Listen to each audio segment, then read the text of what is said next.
దేవుడు. అనేక సార్లు నేను చెప్పలేక సిస్టర్ గారు మీరు ప్రభు రాజ్యంలో ఉండాలని దేవుని చిత్తం. అందుకని మీరు ఒక సిద్ధపాటు కలిగి ఉండాలని తెలియజేశారు. ఏమో తెలియదు. జనగాంలో అనేక మంది విద్యావంతులు, గవర్నమెంట్ ఉద్యోగులు ఈ రీతిగా పడకలుండి స్త్రీలు కానీ పురుషులు కానీ ప్రశ్నించేవాళ్ళు, ఎందుకు పాస్ కాలేక?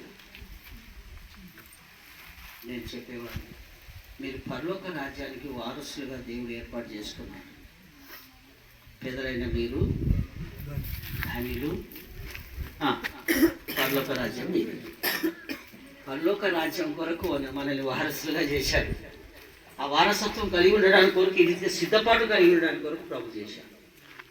జనగాంలో చాలా మందికి దగ్గర ఒక డజన్ 12-13 మందికి నేను ఇచ్చిన జవాబు, నన్ను పిలిచి అయ్యగారు నేను ఎందుకు ఈ రీతిగా పడకలో ఇన్ని సంవత్సరాలు ఉన్నానని. ఎస్, ప్రభు నిన్ను ప్రేమిస్తున్నాడు.